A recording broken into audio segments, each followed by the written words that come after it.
Hey guys, today I'm talking about inattentional blindness and how it creates and feeds the false paradigm that we are not emotional creatures or that men are not emotional creatures. Inattentional blindness essentially causes the dissociation that a lot of psychologists talk about in relation to how we interact with our emotions or connect to our emotions. They're always present. Inattentional blindness and also dissociation will lead you to the false paradigm that you don't have emotions because you don't have a connection to them. So what's going on is that whole idea of the mind-heart connection or the soul-body connection. What's happening is you're fragmented and separated from those two things, but they're still happening independently of each other. So in relation to the body, what we consider emotion to be is physical sensations that happen within the body that are kind of grouped together that indicate something or indicate a state of being.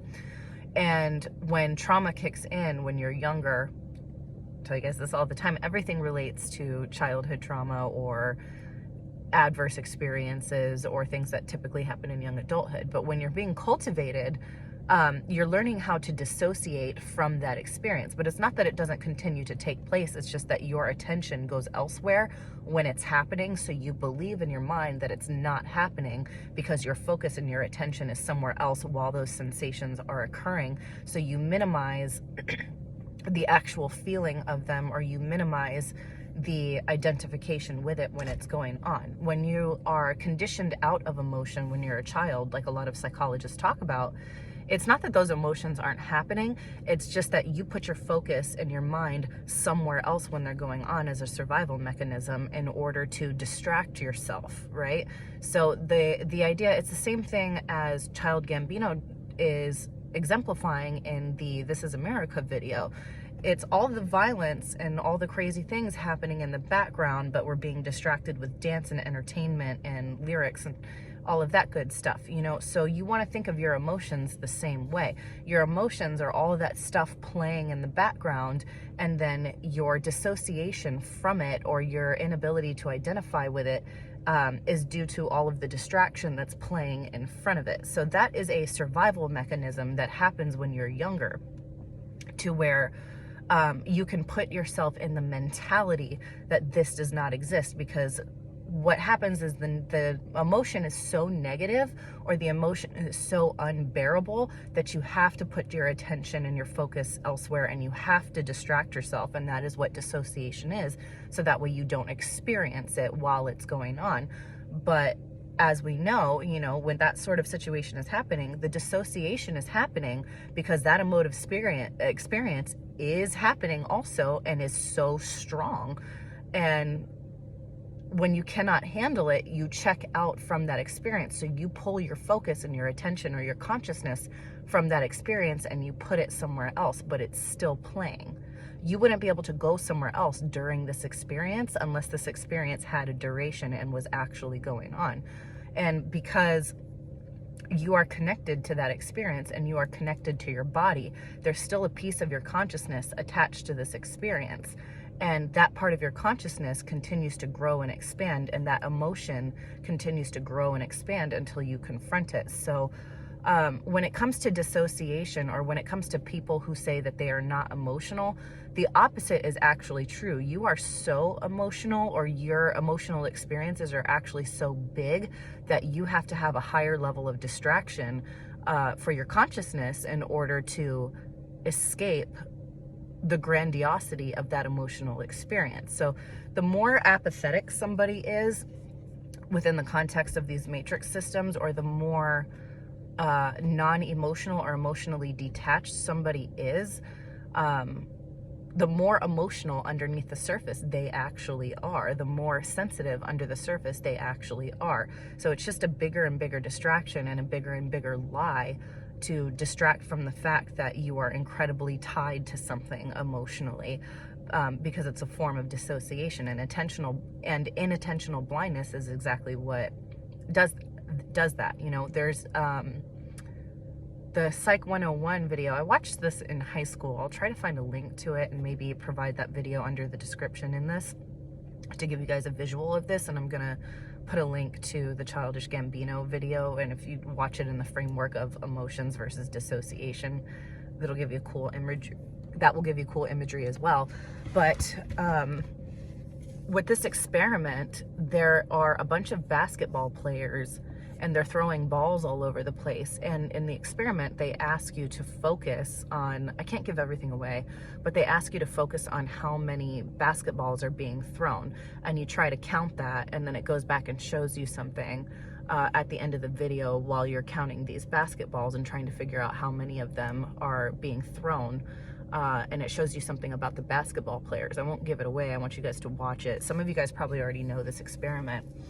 But it's all illusion. So the thing that, like the Childish Gambino video, exemplifies is that your emotions are still playing in the background. They're still connected to you. There's no escaping them. But dissociation via inattentional blindness will help you kind of feed that lie to your own mind that you're not an emotional person because you have disconnected from your ability to identify them. It's like when you get allergy tests. You don't know that you're allergic to something until somebody is pricking you over and over with different types of substances that you could be allergic to, and then you maybe don't feel it happening in your skin, but you can watch your skin start to puff up and become red. It's the same thing. It's like you're watching the emotion happen, but you're not connected to it, but you can still physically see it.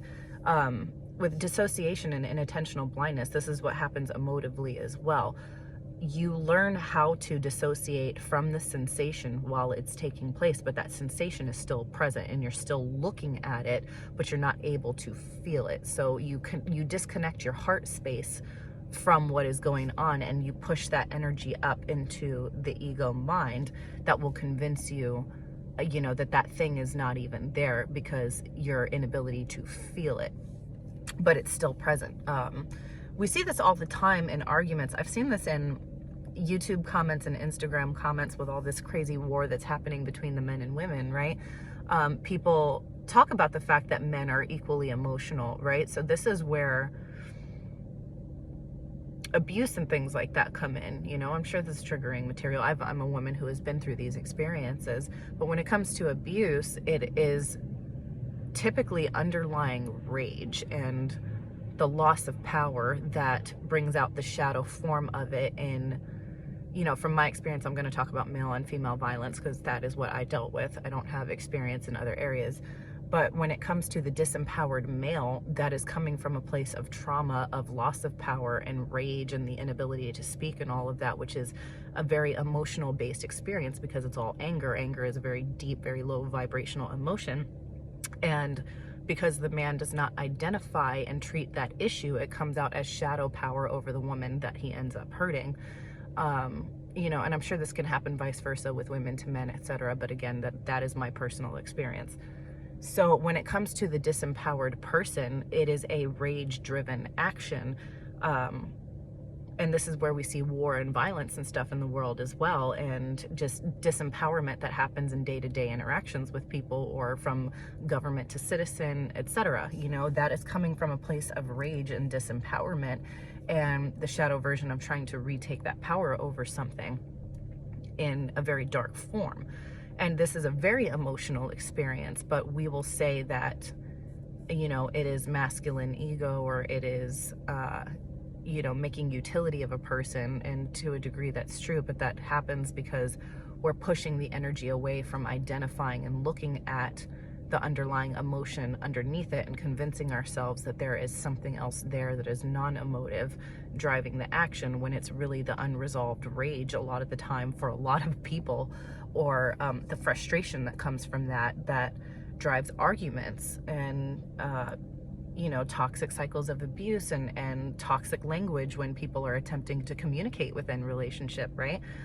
Those things and the loss of control leading to those dark actions come from the inability to control emotion, because we don't understand the sensation or don't identify the sensation when it's happening in our bodies. But we know it's happening because we are in a state of being that is emotionally driven, especially in argument, especially in conflict. You know, when it's not communication anymore, when it becomes conflict, that is a place that is very emotionally driven. But our unawareness, because we have put our attention, our awareness, and our focus somewhere else of what that is and what's going on, doesn't allow us the cognition to treat it, because we are essentially pretending that we don't feel it, or pretending that that emotion is not present. So there's no such thing as not being an emotional creature. We as humans are designed for love. We are designed for divine love.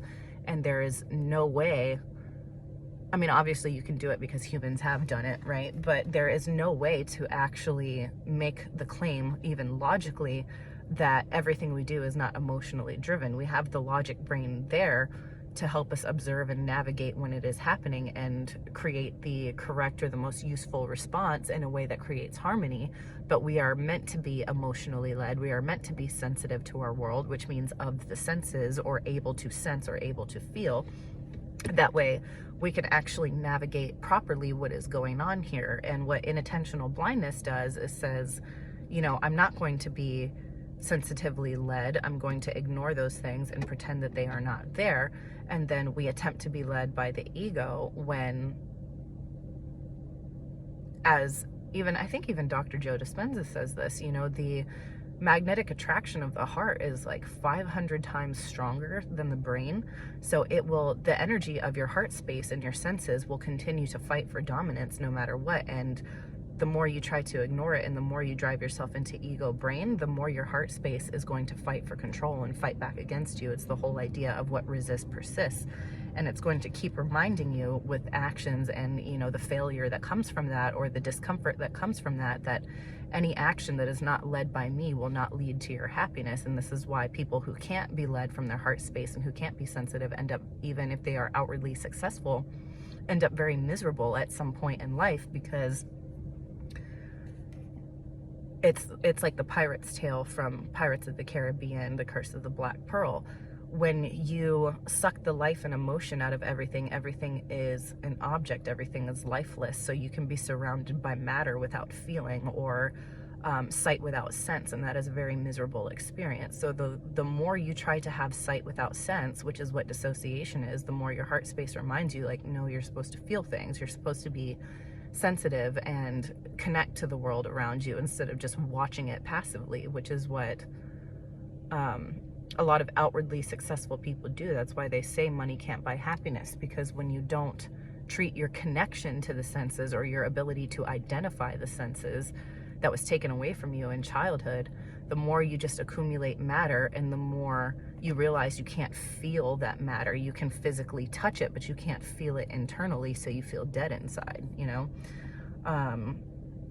And that is where a lot of unhappiness comes from. It's the fact that you are not connected to the senses. It's that you're watching things that should feel a certain way, but don't feel like anything.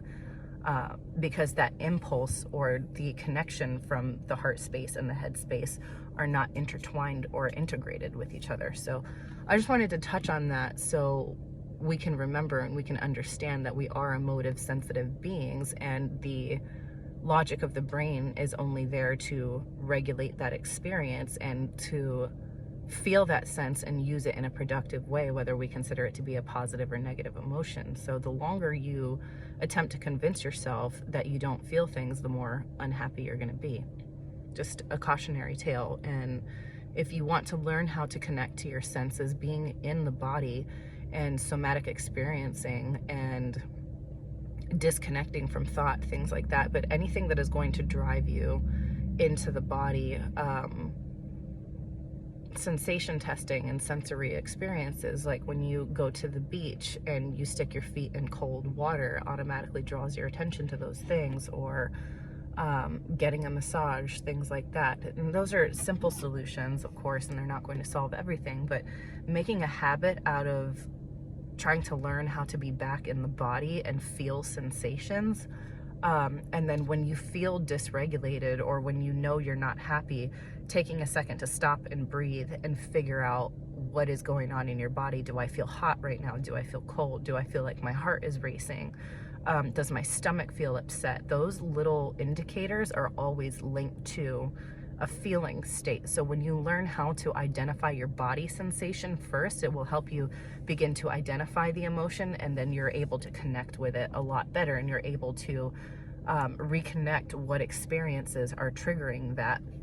So a lot of it is paying attention to your body first before you even try to figure out, okay, what am I feeling right now? Just ask yourself what you're feeling physically and make a list of symptoms basically, and then you start asking yourself questions. Okay, well, what triggered this? What was I doing when my stomach started to feel upset? What was I doing right before my heart was racing? What music was I listening to when my heart started racing? Or what was I looking at before I got a headache? Things like that. Your body will speak to you. Your body is the physical sense, or your body is the heart in a way.